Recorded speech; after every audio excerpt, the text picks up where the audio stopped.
live this week. Lee moved his hymnal over, so I knew he was coming up.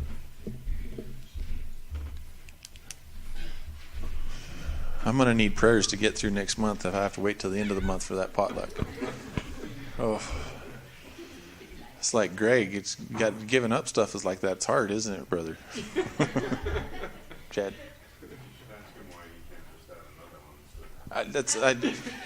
Why exactly?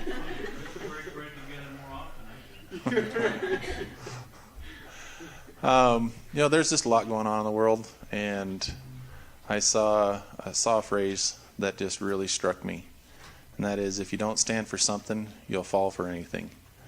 And this world is fallen for a lot of things right now. And as I was thinking of that, I had to reflect on my own self. A couple weeks ago, my brothers here came to me with something that in my life and my family that needed to be addressed. And they were right. They were standing on the Word of God. And I knew that. And if I couldn't stand on the Word of God with them, I would have given in to the anger and all the other things that wanted to take hold that I knew were wrong. But because I stand for something, I didn't fall for just anything. And I just appreciate that rock that is Christ that I can stand on, and that others can come to me on, and that we can stand together on. So don't fall for anything. Stand for the Lord.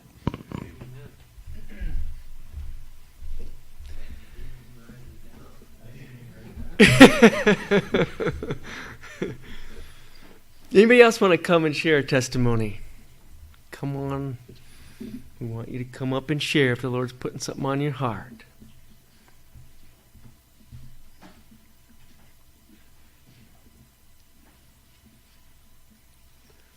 All right. We will have a service at 6 o'clock.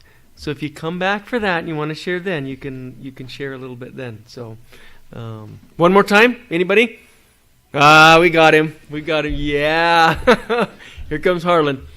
He's coming. Thank you. Well, I run into a kind of a strange thing the other day. There at the manor, I was telling the pastor about it, and when him and I went to have coffee the other day at McDonald's. But anyway, this gal approached me. She hasn't been there very long, and we were sitting there at the table drinking coffee together and at the manor, and she approached me with, she knew that there was a God out there, but she didn't know what the beliefs or anything, different things were, and this and that and other thing. And she flat told me that there was not a heaven and a hell. And I told Pastor, I said, man, there's a gal that is in for a rude awakening. One day she's going to wake up and find out that there is one of each.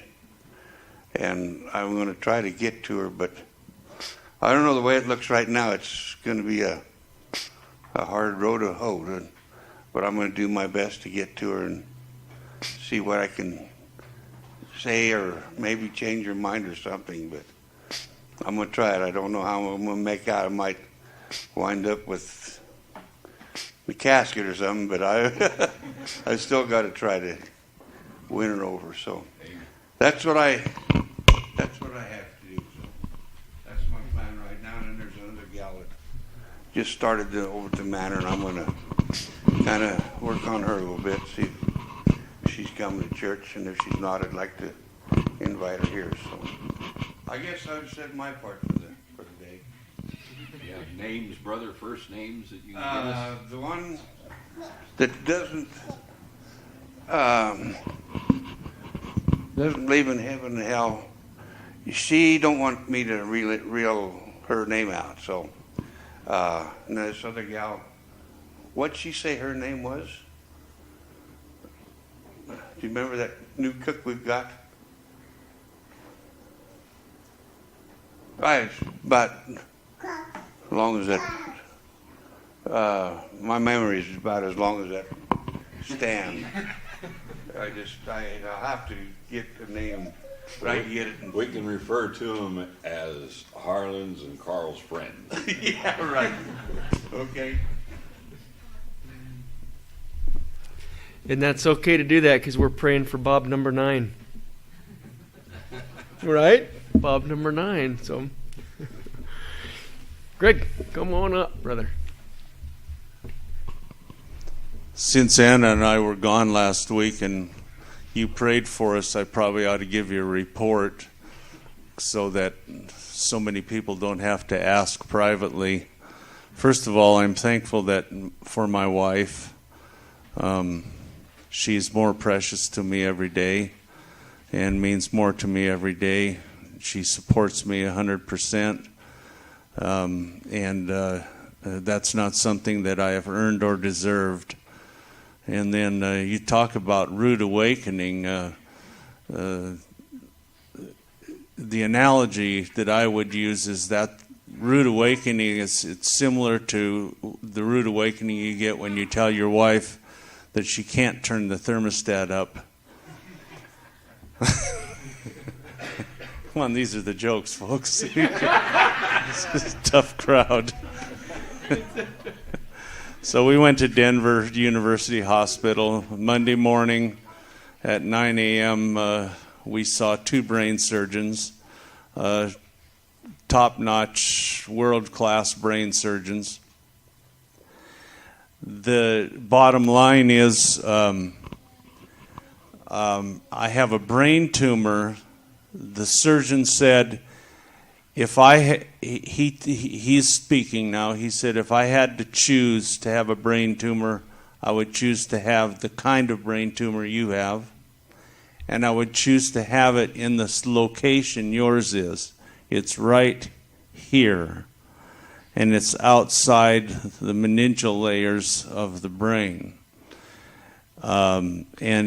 They generally grow at 1 to 2 millimeters per year.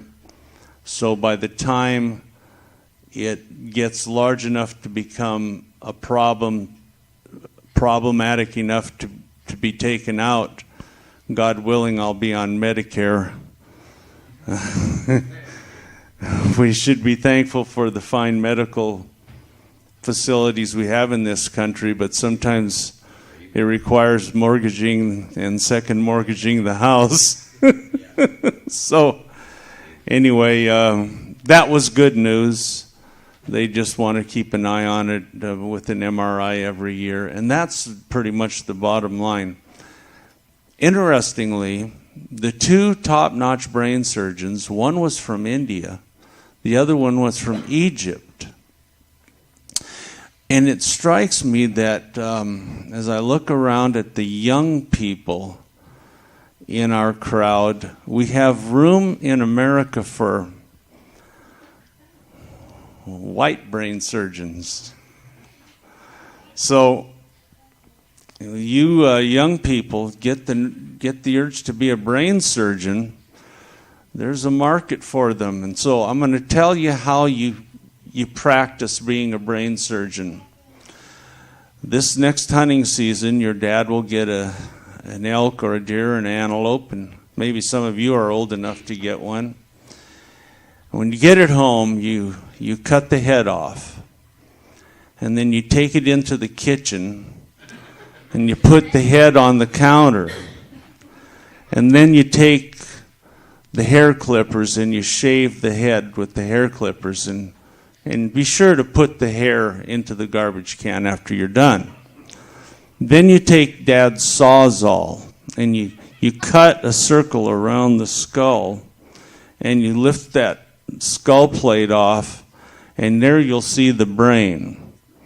And if you can stomach what I've said to this point, you have the what it takes maybe to be a brain surgeon. And then you take a spoon and you dig it out and see how it all is put together, and that's how you begin your life as a brain surgeon.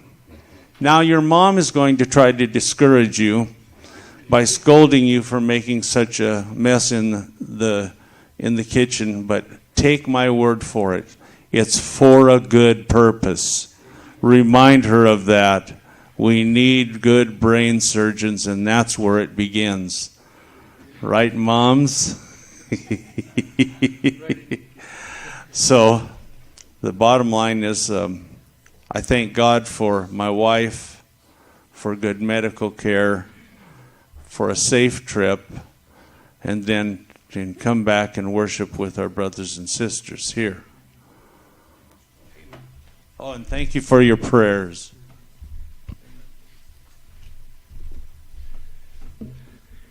Thank the Lord for allowing Greg to share that. Even the brain part, right?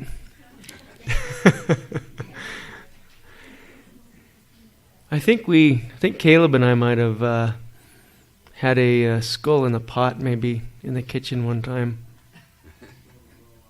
I don't think Shelley was home though when we did it. I don't think she was, right?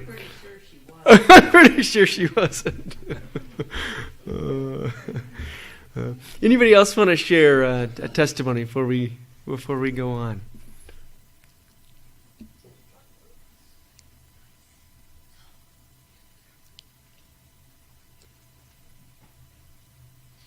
It's good to have a little bit of humor too, isn't it? You guys are used to my my speaking because I'm not very humorous, so it took you a little bit to respond to a little bit of humor, didn't it? Tough crowd. Okay, Brother Kurt.